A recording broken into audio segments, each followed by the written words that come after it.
I say at the start of the show, we have a guest in studio, always one of my favorite things, guest in studio. And I really just met her through a mutual friend. And her activities are kind of they play well with the point I make often about America.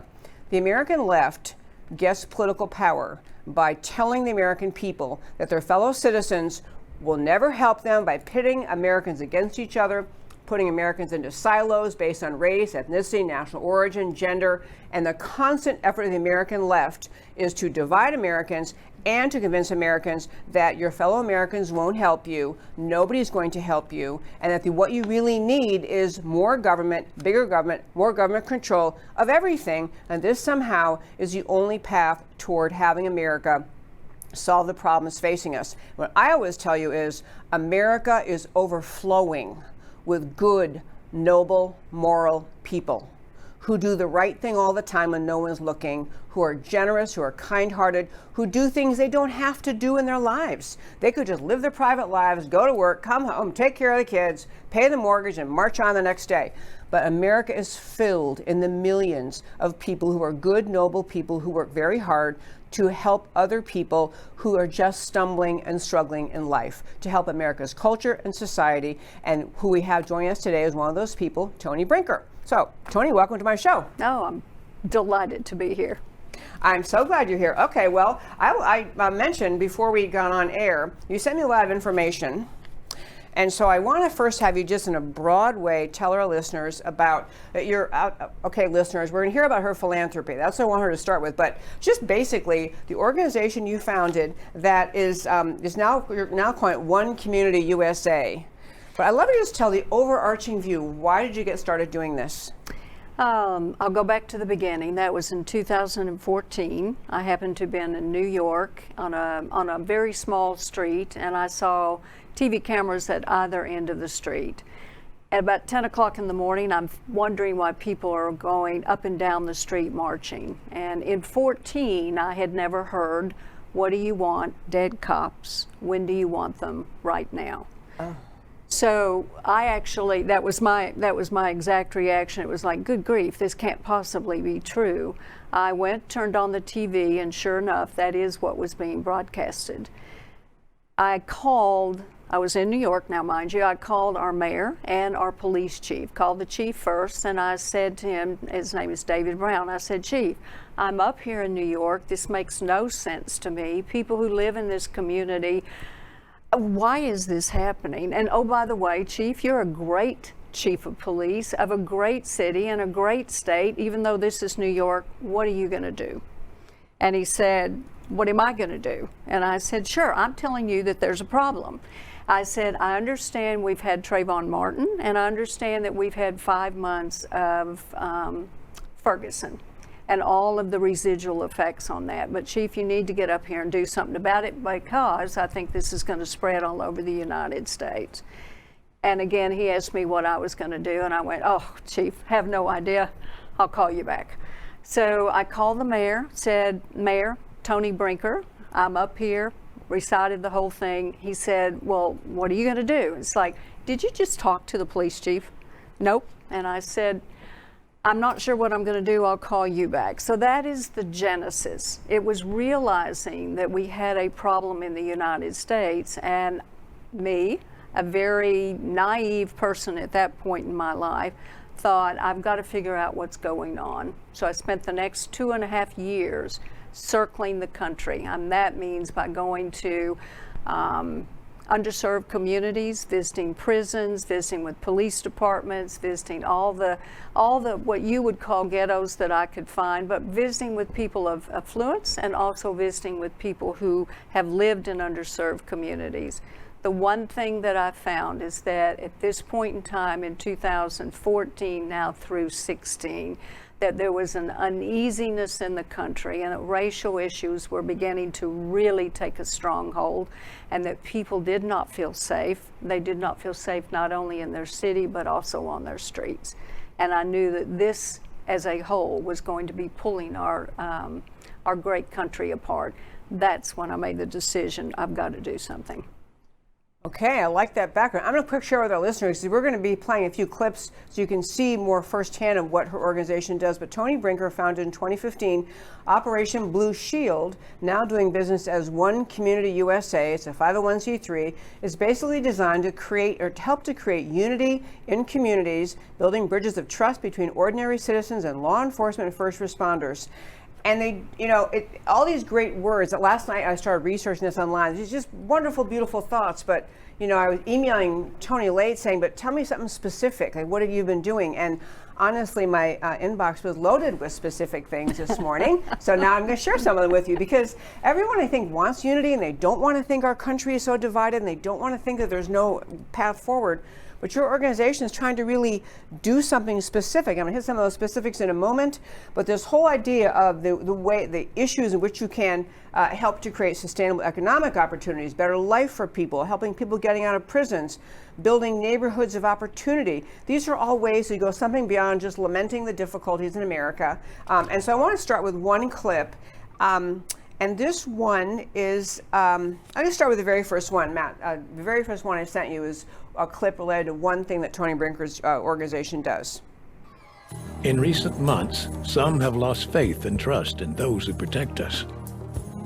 Frustration has blurred our vision, but Americans know a thing or two about uniting for the greater good. Stand united with us to facilitate the kinds of positive dialogue that lead to unified solutions. I'm all in. I'm all in. I'm all in. We're all in. Join us. This time, it's for all of us. You recognize that voice? That's No, Lee actually. Majors. Oh, I did not. That's cool. Yeah. Okay. Well, I also saw that had the ribbon. You brought the ribbon with you. What does the ribbon symbolize? Is part of what you're doing? So the ribbon actually is a unity ribbon, and we wrap. Again, we do things on the street, but the first thing you have to do is you have to bring both sides together. You can't create a safe neighborhood that becomes secure, that becomes a thriving neighborhood where people have jobs, health care, and all. You have to bring two people together. The voices have to be heard, and we also have to have some value, because my outlook on life is very different than yours. It's also very different than someone who was born and raised in an underserved community. So the first thing to do is bring in the unity. Colors mean everything. Swags are good. Get gadgets and gadgets and things like that. But you take a look at the yellow. The yellow in this ribbon represents community. That's me. That's you. The blue on either side represents a first responder that is protecting us. But in the country today, what we have forgotten is that people who are first responders, again, this is law enforcement, sheriffs, mayors, city council people, doctors, nurses, teachers are first responders, and even children who are in schools when there is a disaster become first responders helping their friends. We all need to remember first responders can operate in the blue, but they're also citizens. Citizens at one point in their life become a first responder as well. So if people can just realize based on a circumstance and a day in their life, they may walk in the same shoes of the man who puts on the uniform to come into their neighborhood to keep it safe. Love that. Matt, the next clip I want to play, this is the Irving Police Department, which Irving is a community right around here. Irving Police Department Black History Month celebration little clip. I want to play that. It's a very diverse community that has embraced all races. As part of that recognition of diversity, people are at the Kroger on Beltline Road for the Irving Police Department's Black History Month celebration.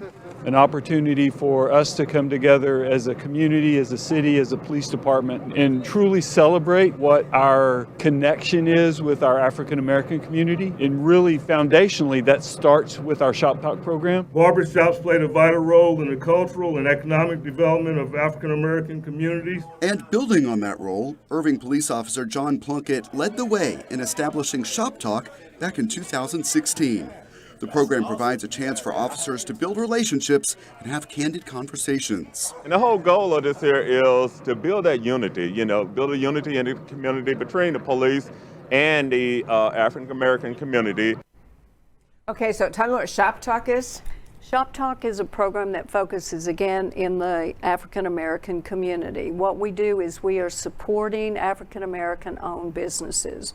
So anytime you can go into a community and help that business, first of all, be safe so that they have an opportunity to expand, and then offer employment to people who live in the community, you raise the boat for everyone.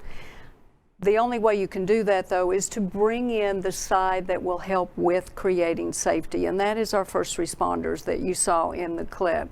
So if I have an ordinary citizen, maybe it's a business owner working hand in glove with the law enforcement department, you're creating this bond of unity.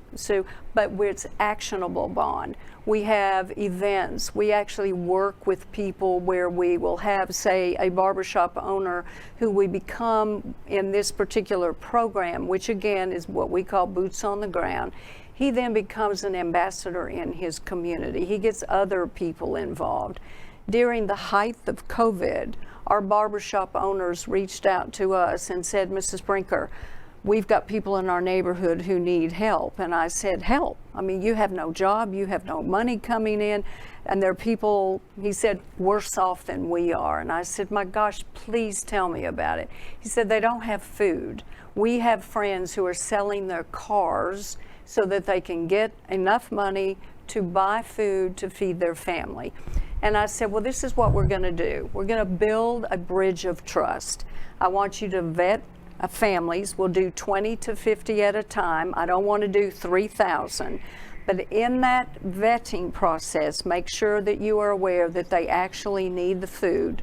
We'll come in, provide the food, but we're going to do this at the police academy, like in this case in the city of Irving. I want the police chief there, I want his officers there, I want my team leaders there, and I want all the barbers there. So as the families came through and we were all masked up and all, it gave the police an opportunity to say, here, we have boxes of food for 5 that will last for 8 days. We want you to take this. If you need anything, Chief Spivey would say, here is my card. If you have any problems at all, please call me. So this bridge of trust was built. Now, how does that help later on? Later on, in the height of COVID, and particularly when George Floyd was killed, there was a lot of unrest in the community. What did our barbers do? They called us and the police department and said, we need a meeting now. So about 60 of us met. All of the barbers came in. They had Black Lives Matter t-shirts on. They all sat in the back of the room. And then the chief came in, the mayor came in, the city manager came in, and the chief got up and said, the killing, first of all, should not have happened. This does not represent police. But I'm going to stay here, and everyone in this room and one community, we're going to answer all you questions, and if we have to stay here for 2 days, we will. My city manager is here and my mayor is here, and this Shop Talk program, you barbershop owners and beauty salon owners, I have told the city, you can get rid of anything in my budget. Do not get rid of this program.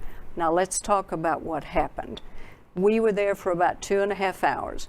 Those barbers then would be walking the streets later on with the police officers and like saying, ambassadors. Yeah, they were ambassadors, but it also tapping down any kind of unrest because they said, these are our friends. We are working with them to build a safer community for you. Now you get on board and come into the Shop Talk program with us. This program has also been endorsed by NAACP locally, who is taking it to state, and we've already presented it to NAAC National. It is a way for barbershop owners in the minority-owned community, particularly the Black community, to have a voice, to be asked to the table, when in reality, in many cases, they are not. And it is a way to build trust and create unity. It's connection. I must say, Matt, there's another clip I sent you, which is in between, doesn't have a title on it, but it's after the first one. But on the subject of barbershops, I worked on a campaign for a Black Republican who was running for Congress, and we were in his community. We're talking about, where do you go? Is a community represented by a Democrat, long-term Democrat in Congress? We were talking about where are the community centers where should we go? And one answer from him and many others was the barbershops. Oh, that everybody hangs out in the bar and they talk all day. They just hang out there. So many of my team members, particularly one of them who was a former police officer and worked homicide for about 12 years, African American guy, he said the barbershop is where I went with my dad every single week. That's where I learned to be a black man. He said that is also where I learned the good, the bad, and ugly about what was going on in the United States.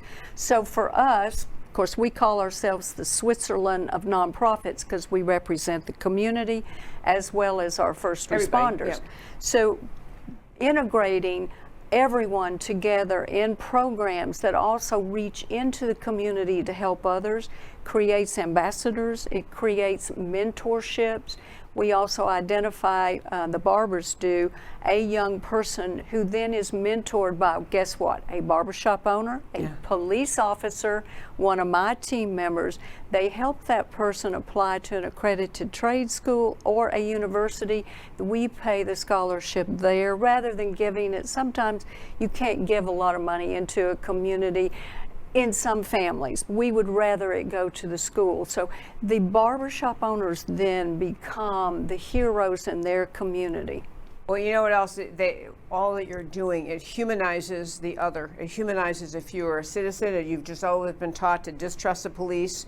It humanizes them. You're connecting. Okay, so Matt the Wonderful, in between the two we play, there's another little clip. If you could play that one, please. This season, I've been taking you behind the badge and introducing you to extraordinary police officers and departments all over the country. Recently, we were invited to a special town hall meeting in Dallas, Texas, where city leaders and members of local and state law enforcement gathered, along with hundreds of members of the community, to discuss how to create trust and unity in this city. We are at Concord Baptist Church in Dallas, Texas. We're bringing two worlds together, our first responders and our citizens. And we're going to discuss the hard issues that many times people turn and run from. It doesn't mean that one officer makes everyone bad, no more than it makes one black young man that committed a crime make all of us bad. Okay, just the physical presence in that room, the physical presence of the officers and your team and community members just talking to each other. I mean, it's profound because it's connecting humanity. It is profound, but we can't just talk. I was very grateful to Dr. Phil to send his crew there. Because it gave us a national exposure. We've been asked to take our programs to about 12 cities around the United States. The issues that are happening in Dallas, Texas are the same ones in Chicago and Baltimore and Atlanta, but again, it all boils down to safety. We can talk till the cows come home, and that's really where we need to move away from. Talking is good. It's actionable programs that have a positive effect on a community, not so much marching. I understand Black Lives Matter and all. I'm very grateful to them for raising the consciousness of America that Black Lives Matter, but we have to make sure that not all Black Lives Matter, but everyone in a community has a seat at the table to not only be heard, but also to get involved. That Shop Talk program we also take into what we call Una Comunidad, which is the exact same program, but in the Hispanic community. The Hispanic community many times feels that they are the forgotten ones. And so my team members obviously are bilingual. They work in the barber and beauty salon. So remember, it's not just male oriented, but in community centers and churches. So in each one of our 12 programs actually relate to each other. Our Reentry program, which focuses on people coming out of prisons, half veterans and half general prison population, many times find their first employment where? In our barber and beauty salons. So we're going to get to that one. Okay. I want to, and actually, quickly for our listeners, I meant to do this at the beginning, but and I agree what Tony's point was a moment ago about just talking. I mean, talking is a good first step, especially if you have no communication and you just have perceptions about the other side and don't have any basis of communicating. but just a quick litany of the areas in which her programs work. Program address needs education, health, reentry, second chance opportunities. We're going to play a clip in a moment about that.